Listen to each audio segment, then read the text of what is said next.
All right, if I could wave a magic wand and fix one thing about a person's cold calling ability to immediately help them get better results, it would be eliminating passive language. Out of all the mistakes in the book, I have found this to be the quickest fix to getting better results, and the best part is it's super easy. So in this video, I'm going to be covering how to replace your passive language that you're almost definitely using with stronger, more assumptive language. So let's get into it. So to start, when I'm talking about passive language, I'm not just talking about the words you're using, I'm also talking about your tone, because usually passive language is accompanied by an upward inflecting tone. This signals that you're hesitating, you're uncertain, and it inadvertently causes a lack of trust with the prospect, because if you don't even sound convicted or confident in what you're proposing here, and this is what you do on a daily basis, why should this person be confident or feel good about taking a meeting with you? An analogy I like to use is if you were going to the doctor or something and they sit you down, they're about to give you a prescription, which doctor would you prefer? Doctor 1 comes up to you and says, I think you should take this antibiotic and I'm going to prescribe it to you. You should probably take it about 3 weeks.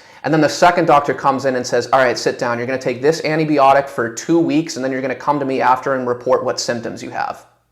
You're probably more confident and comfortable with Doctor 2 because they spoke with a downward inflecting tone, they spoke with certainty, and they used assumptive language. They said, you're going to take this, rather than, I think you should probably take this. And even though Doctor 2 was less friendly and they were less nice, you appreciate and trust this doctor way more. And it's no different on cold calls. Cold calling is about building trust with a prospect in a matter of minutes. Sometimes you have 2 minutes or less to build trust, and who are they going to take a meeting with? The person that sounds certain with a downward inflecting tone, or the person who doesn't even sound confident in the ask they're making in the first place? Because you have to remember, these people are taking time out of their busy work days, and on top of that, they're often bringing on their peers. It could even be their boss, and they're not going to want to bring in their boss and put their reputation on the line for someone who's not even certain about this next step anyway. They will feel more comfortable doing that if you give off confidence and certainty. So now I'll get into some examples of where I see this the most. It normally comes out when it comes time for the SDR to ask for time on their calendar, and this is where they get nervous and where some of this passive language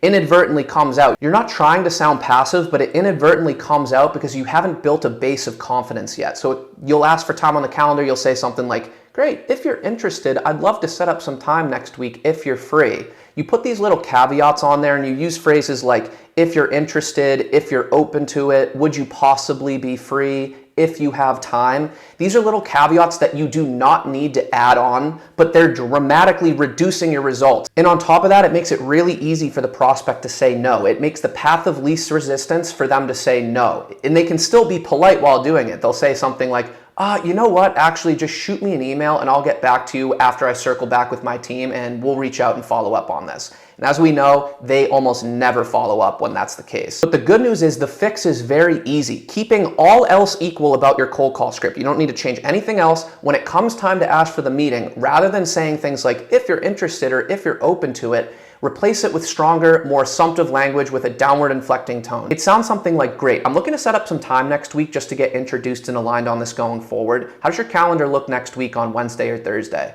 Or, great, let's set up some time next week. I'm looking to get introduced and aligned on this going forward. How does your schedule look next week? So notice the subtle differences. I'm looking to set up some time, or let's set up some time. How does your schedule look next week? How does your calendar look next week? These are very, very small replacements, but the tone is entirely different. The tone is downward inflecting, and the language and words themselves are far more assumptive. And now the path of least resistance is for them to say yes. The easy thing for them to do is say, yes, sure, I am free next week. If they were to say no and give you an objection, they can do that, and that will happen a lot, but it's more of a hurdle for them. Now they have to be prepared to have a back and forth. So these are very small tweaks, and I'm telling you, out of all the mistakes in the book, easily the quickest fix to getting better results. So hope this helped. If it did, hit the like button, and I'll see you on the next one.